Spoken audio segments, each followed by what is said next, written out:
Lebap vilayetinde 26 Mart'ta güýçli yel turdy. Amatsız howa hadisesi esasan ýaşaýyş jaýlaryna ziýan ýetirip, ýüzlerçe jaýyň uçökleriniň uçup gitmegine getirdi. Yerli häkimetler ýeliň izi süre ýaşaýjylara jaýlaryň uçan uçöklerini surata düşürmezlik barada duýduruş berdiler. Şoňa meňdeş amatsız howa hadisesi 27 Mart'ta Balkan vilayetinde hem boldy. Bu ýagdaýlar barada Azatlyk radiosynyň habarçylary 28 Mart'ta Lebapdan we Balkandan maglumat berdiler. 26 Mart'ta Lewabyň bir näçe etrafynda güýçli ýel boldy. Etatanym Köýtendağ we Kerke etraflaryna ýeti täsir etdi. Vilayetiň merkezi şäheri Türkmenabadda we Çärçew etrafynda hem ýel güýçli boldy.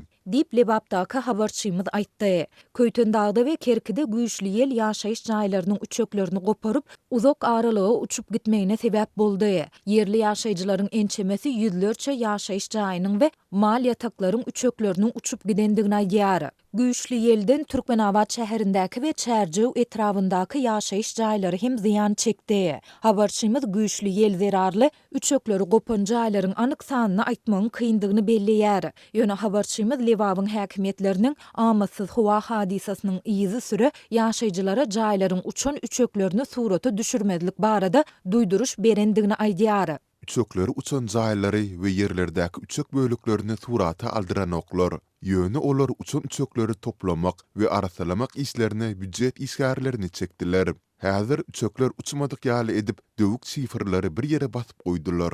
Bu sifirlaryň eýelleri olaryň ogurlanmagyndan alady edip üstünde aýlanyp durlar.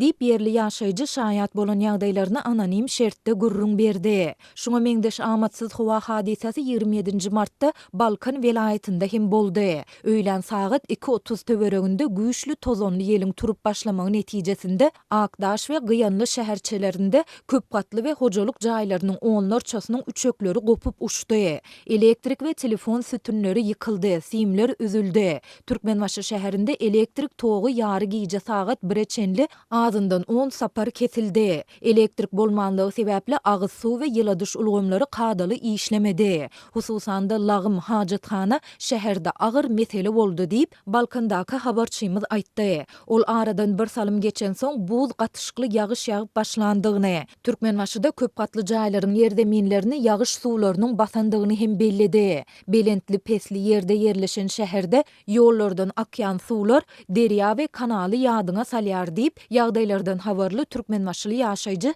güýçli tozonly ýeliň we ýagşyň ýaňy güllän miweli baglara hem ziýan ýetirendigini anonim şertde gurrun berdi. Amatsız howa hadisesi barada adatça bolşýaly yerli häkimetler tarapyndan sewit ýaşaýjylarynyň ählisine açaçan duýduruş berilmedi. Ýöne resmiler bu baradaky duýduruşy şu hepdäniň başynda Lewabyň käbir döwlet edaralaryna iýerdiler. Azatlyň Lebapdaky habarçysyna Türkmenistanyň Owa hojalyk we daşky gurşawy goramak ministrliginiň gidrometeorologiýa baradaky gullugy tarapyndan uğradylan bu duýduruşyň nusosyny almak başartdy. Ýurdumyzyň çägine günörtü gunwatardan pes basyşly, çyýrly howa akymynyň aralaşmagy netijesinde 2024-nji ýylyň 25-nji, 26-njy martyny ýurdumyzyň ähli vilayetlerine we Aşgabat şäherine günörtü gunwatardan demirgazyk gunwatar uğruny üýtgedýän tezligi sekundda 10-15 metr.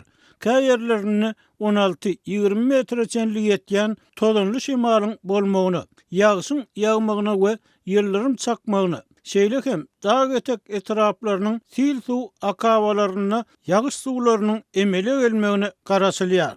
Dilip gulluň başlygy Seyit Muhammedow tarapyndan gol goýulan duýduruşda bellenilýär. Gulluň resmi web saytynda bu duýduruş barada hiç zat aýdylmaýar. Şeýle-de döwlet telewizionynyň Watan habarlary gepleşiginiň 24-nji, 25-nji, 26-njy, 27-nji martda efire berilen sanlarynda hem howa duýduruşy agzalmaýar.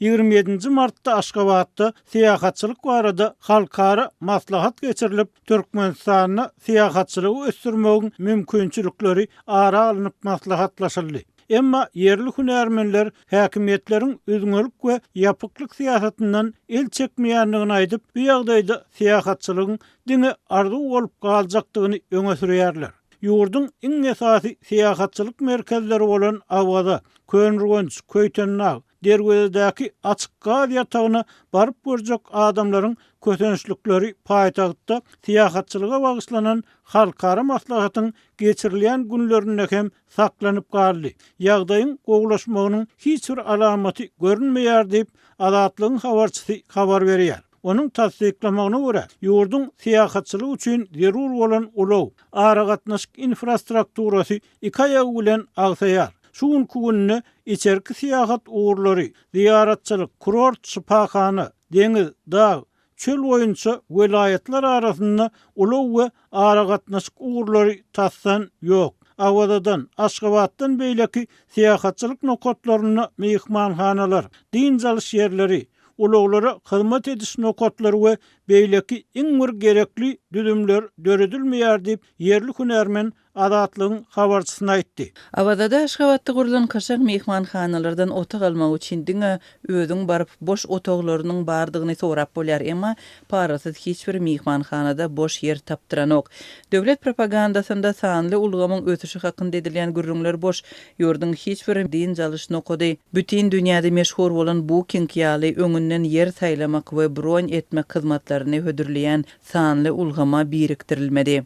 Diýip hünärmen sözüniň üstüni ýetirdi. Ýurdun içerki siýahatçylaryny kanagatlandyrjak şertleriň döredilmediklerine daşary ýurtly siýahatçylary kanagatlandyrjak şertler hakynda gürrüň etmek kynnyp Azatlygyň aýratynlykda urlaşan başga bir söhbetdeşi türkmen häkimetleriniň bu meselede goňşy Özbegistanyň hem köp zat öwrenip biljekdigini belledi. Emma Türkmenistan görnüşinden öňkü Sowet Respublikalary ýaly goňşy ýurtlardan geljek siýahatçylaryň hem köpüsiniň öňüni baglamagyny dowam etdirýär. Azatlygyň habarçysy bilen anonimlik şertinde urlaşan özbek hünärmeniniň aýtmagyna görä, geçen ýyl Türkmenistana siýahat etjek bolup, olaryň firmasyna 100 tutan özbek raýatlarynyň 94%-ine türkmen wizasy berilmändir. Biziň firmamyza Türkmenistana siýahat etmek üçin 100 tutan Özbegistanlylaryň 6 götürümne viza berildi. Olaryň köpüsi 10 günlük viza üçin $80 töledi. $15 bolsa konsulluk ýygymlary üçin bermeli boldy. Jemi $95 bolýar. Mundan başga konsulhanada resmi namalary wagtynda taýýarlap berenin hyzmat hakyny, parany firmanyň öz hyzmat hakyny bermeli. Bular jemi $300 ýakyn pul bolýar. Bu özbek raýatlary üçin gaty uly harajat bolan soň Türkmenistana siýahat etjek köpelmeýär diýip Özbegistanly hünärmen aýtdy. Azatlyk bilen aýry-aýrylykda gurlaşan bir näçe hünärmeniň pikirine görä, Türkmenistanyň siýahatçylygyň ösmezligi olaly türkmen rejiminiň üzüňelik we ýapyklyk siýasatyndan el çekmezligi bilen bagly. Hut sol üzüňelik we ýapyklyk ýurdun ähli pudogyny, uğurlaryny, siýasaty, ykdysadyety, medeniýeti, siýahatçylygy, bilimi gara girdaba saldy. Türkmenistanda halkara Visa, Mastercard pul kartlary işlänok, dasary ýurtlary bilen online banking hyzmatlary ýola goýulmady. Dasary ýurtly siýahatçylary ýönekilistirilen tertipde mehmanhanada bellige alys hyzmaty döredilmedi. Diýip yerli hünärmen aýtdy.